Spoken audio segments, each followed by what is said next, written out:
Greetings, boils, ghouls, and non-binary individuals, and welcome to the spookiest month of the year, containing the spookiest holiday, National Oatmeal Day, and also this obscure little holiday called Halloween, which is the subject of this video. But not just any Halloween, the best Halloween! Halloween 3, Season of the Witch! Hey, what do you mean you think it's the worst one? Yeah, it doesn't have Michael Myers in it, but if you think this movie is the worst movie in the franchise, then your tastes are so bad, it's scary! Okay, I'll stop talking like this now. It's 4 days to Halloween, Halloween, Halloween. It's 4 days to Halloween, super shock. It's 4 days to Halloween, Halloween, Halloween.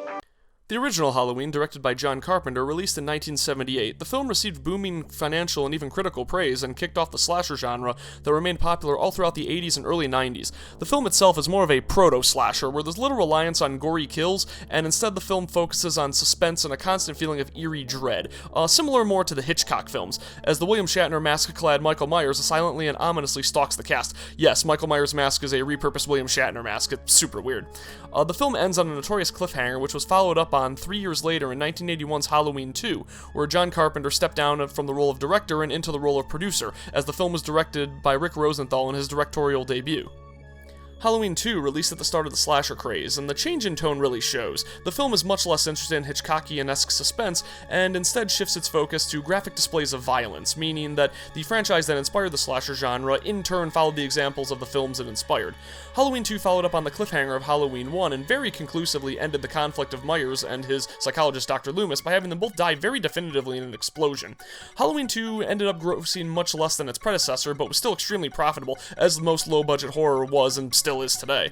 John Carpenter was more or less satisfied with leaving the story there, and along with co-producer Deborah Hill, believed that the Halloween franchise would prosper as an anthology series rather than a connected universe, with a plan to tell a series of completely unrelated stories that all happen to take place on Halloween as the only through line. And this set the stage for Halloween 3, Season of the Witch. Keeping in line with Halloween 2, Carpenter and Hill produced and brought in another first-time director, this time Tommy Lee Wallace, and I kind of want to stop here and say that I find it super cool that the franchise goal seemed to be finding inexperienced directors with unique visions and putting them at the helm of an established franchise as a way to get their work out there in front of a large audience, which makes me even sadder that Season of the Witch is so wrongfully despised. The film released in October 1982, slightly less than a year after Halloween 2. The story follows Daniel Chalice, a doctor who ends up witnessing a murder-suicide during his late shift at the hospital, and is later contacted by Ellie Grimbridge, the daughter of the victim, who tells him of her father's strange behavior pre-murder and asks him to help her investigate the events which led to his death. What follows is a murder mystery conspiracy storyline which involves ancient science that borders on magic, animatronic assassins, a stuntman by the name of Dick Warlock, which is the greatest name for an actor in history, an evil Irish novelties manufacturer, and a plot involving stealing a piece of Stonehenge to use in a massive sacrificial ritual to remind the world of the Gaelic origins of Halloween, the festival known as Samhain, spelled Sam Hain. Gaelic spelling is wild, dude! This is obviously an extreme departure from the more grounded storyline of a masked serial killer stalking a suburban town, but there's really not another movie like it. Gaelic folklore is woefully underrepresented in film, and I want my Cú Chulainn movie, damn it! I should make a video about this guy. He was like the world's first anime protagonist, but I digress. Despite my enthusiasm, Season of the Witch isn't a flawless movie. It's a bit slow at times, some of the practical effects are low quality and badly framed, which takes you out of the moment, and you have to suspend your disbelief about the evil novelties manufacturer since they're somehow able to completely corner the market on Halloween despite selling only 3 masks. Canon, one of the big Halloween 3. That's right, 3 horrific masks to choose from. And also the romance between Daniel and Ellie comes completely out of nowhere and is extremely off-putting because he looks old enough to be her father.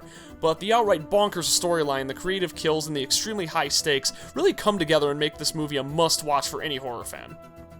Also, this movie straight up kills a kid in one of the most horrific ways I've ever seen put to film. Like, I rewatched this movie to make the video, and I always remembered this scene, but upon rewatch, I was really able to appreciate the attention to detail and great framing on display. Like, to the point that I could easily see some hardened horror fans getting nightmares from it just due to the variety of stuff going on in the scene. There's a reason it's the first scene people bring up when people talk about this movie. Downright iconic. And that's something I'm happy to report. The reason I'm making this video is because in this absolute hellscape of a year 2020, I've seen more people talking positively about this film than I ever have before, which definitely hasn't always been the case.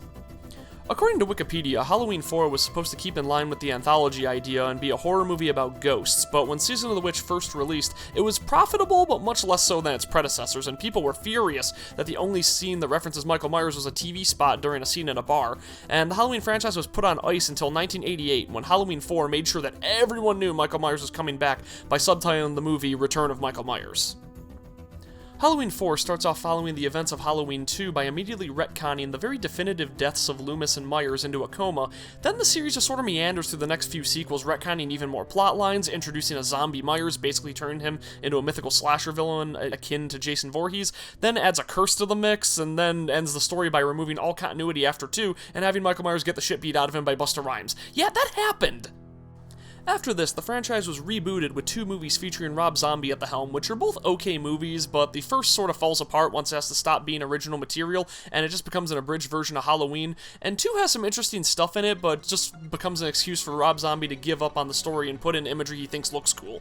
Then most recently, the storyline was debooted, and everything that happened after Halloween 1 was removed from canon, and this franchise is just a mess to follow. Just look at this nonsense. So here's the movies: Halloween, Halloween 2, Halloween 3, Season of the Witch, Halloween 4, Return of Michael Myers, Halloween 5, Revenge of Michael Myers. Then it drops numbers completely for Halloween, Curse of Michael Myers, Halloween H2O 20 years later, Halloween Resurrection, this is the one when Busta Rhymes beats the shit out of Michael Myers, then Halloween, Halloween 2, Halloween.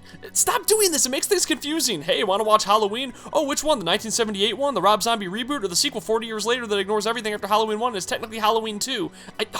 It's infuriating, but a better YouTuber than me has already said all this stuff before. Making this the second part 2, unless you count Rob Zombie's Halloween 2, which was the second movie called Halloween 2, but that was a sequel to the 2007 film called Halloween. This one, which is part 2 to the 1978 Halloween, is the third to be called Halloween. Halloween, Halloween, Halloween. And even among all these terrible sequels, Halloween 3 just kind of stayed as the black sheep. No, not that one. Not that one either. Why? No, the black sheep of the Halloween franchise. So, me and my friends are all huge fans of the slasher genre, and for years, I would defend Halloween 3 as the best film in the franchise to them. Maybe a slight exaggeration, but it's certainly my favorite, just for all the unique things it does and the fact that there isn't really another horror movie like it that I can name.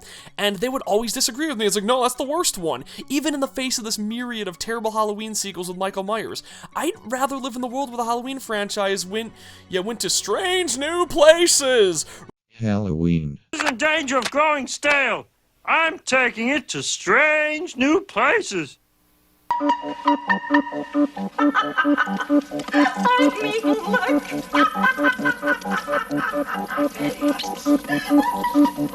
Rather than like the tired rehash of the slasher concept.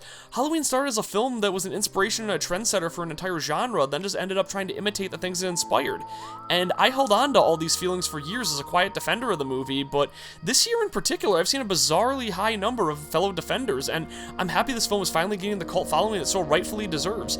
We can't turn back the clock and have a new Halloween franchise that can follow the original anthology idea. That would be much easier to follow, honestly.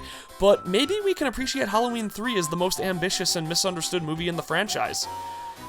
Happy National Oatmeal Day to everybody, and maybe have a good Halloween too. I don't think anybody really celebrates that, but whatever. I don't know.